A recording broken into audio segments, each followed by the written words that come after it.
যদি তাই হয়ে থাকে তাহলে আমরা কে আওয়ামী লীগ, কে বিএনপি, কে হেফাজত, কে খেলাফত সেটা দেখার বিষয় নয়। একটি একাত্তর সংগঠিত হবে। সক্রিয় ছাত্র জনতা, এদেশের সরকার বাহাদুরকে আমরা অনেক আশা নিয়ে ক্ষমতায় বসেছিলাম, কিন্তু তারা যখনই ক্ষমতায় গিয়েছে এদেশকে একটি সন্ত্রাসী, রাহাজানি, হত্যা, খুন, দর্শনের অভয়ারণ্যে পরিণত করেছে এই দেশকে। তারা স্বৈরাচারী মনোভাব নিয়ে দেশ পরিচালনা করতে চায়। আমি সুস্পষ্ট ভাষায় জানিয়ে দিতে চাই, এদেশের যখনই কোন স্বৈরাচার শাসক এসেছে এদেশের টিকে থাকতে পারে নাই। সুতরাং স্বৈরাচারী মনোভাবের দুঃস্বপ্ন যদি দেখে থাকেন তা বর্জন করুন, নতুবা সামনে একদিন ভালো যাবে না। প্রিয় ছাত্র জনতা, স্বাধীনতা এদেশের মানুষের অধিকার। স্বাধীনতার সুবর্ণ জয়ন্তী উদযাপন এদেশের মানুষ এটা ঘৃণার চোখে দেখে নাই। স্বাধীনতার সুবর্ণ জয়ন্তী উদযাপন করতেই পারেন, কিন্তু যখন একটি মুসলমানদের রক্ত কাকুকে সেখানে দাওয়াত করেছেন তখনই এদেশের মানুষ সেই রক্ত কাকুকে মেনে নেয় নাই। এদেশের জনতা এর প্রতিবাদ করেছে, বিক্ষোভ করেছে, তাদের স্বাধীন মত প্রকাশ করেছে। এটা যদি তাদের অপরাধ হয়ে থাকে তাহলে বলবো এই স্বৈরাচার সরকারের বাংলাদেশে একদিন থাকার কোন অধিকার নয়।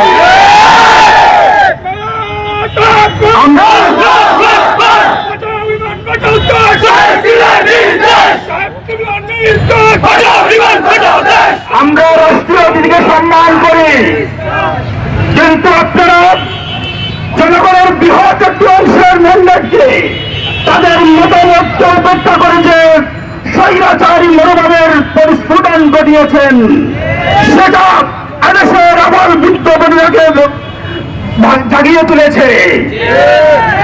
আপনাদেরকে বলে দিতে চাই, এদেশের স্বাধীনতার সুবর্ণ জয়ন্তী অনুষ্ঠান যদি আপনাদের একার কোন সম্পত্তি মনে করে থাকেন তাহলে সেটা আপনারা ভুল করছেন।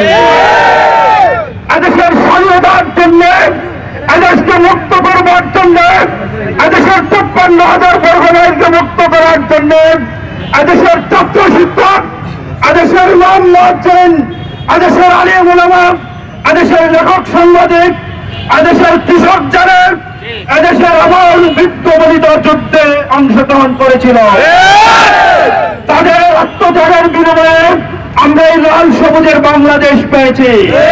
সুতরাং এই দেশ, এই স্বাধীনতা, এই মাতৃভূমি কারো একার সম্পদ নয়। আপনারা যে কর্মকাণ্ডগুলি ইতিমধ্যে ঘটিয়েছেন তা জাহিলিয়াতকে হার মানিয়েছে।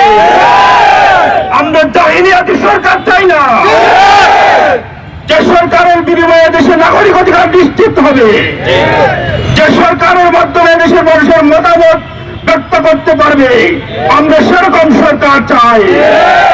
সুপ্রিয় সিলেটবাসী, একজন মানুষের জন্য আজ ১৭টি প্রাণ কেড়ে নিয়েছে এই সরকার। এই সরকার যদি ফিরে না আসে তাদেরকে উচিত জবাব দিতে হবে। সক্রিয় ভাইয়ের আমার, আমি পুলিশ প্রশাসনের ভাইদের উদ্দেশ্যে বলছি, আপনারা জনগণের বন্ধু, আপনারা এই দেশের চাকর, এই দেশের ট্যাক্সের মাধ্যমে আপনাদের বেতন পরিশোধ হয়, আপনাদেরকে দেশের সেবা দানের জন্য প্রস্তুত করা হয়েছে। দেশের মানুষের জানমালের ইজ্জত হরমত নিশ্চিত করবার জন্য আপনাদেরকে দেশে নিয়োগ দেওয়া হয়েছে। সুতরাং আপনারা যদি এদেশের মানুষের রক্ত নিয়ে হুলিকে রাখেন তাহলে আপনারা জেনে রাখুন, আপনারা ঐতিহ্যবাহী এই পুলিশ বাহিনী, এই সংস্থার ইজ্জতকে, তার সম্মানকে আপনারা ধুলোয় মিশিয়ে দিচ্ছেন।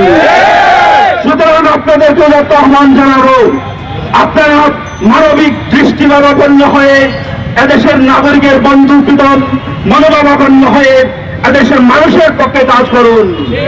কোন দেশের কোন দলের সেবাদাস যদি আপনারা হন তাহলে বলে দিচ্ছি আপনাদেরকে চরম মূল্য দিতে হবে। চাই। আর যদি আমার দেশে আমার একটি ভাইয়ের প্রাণ চলে যায়, আর যদি একটি রক্তে আমরা রাজপথ রঞ্জিত হতে দেখি, তাহলে কাউকে বাংলাদেশে চার দেওয়া হবে না। সকলকে ধন্যবাদ। আসসালামু আলাইকুম ওয়া রাহমাতুল্লাহ।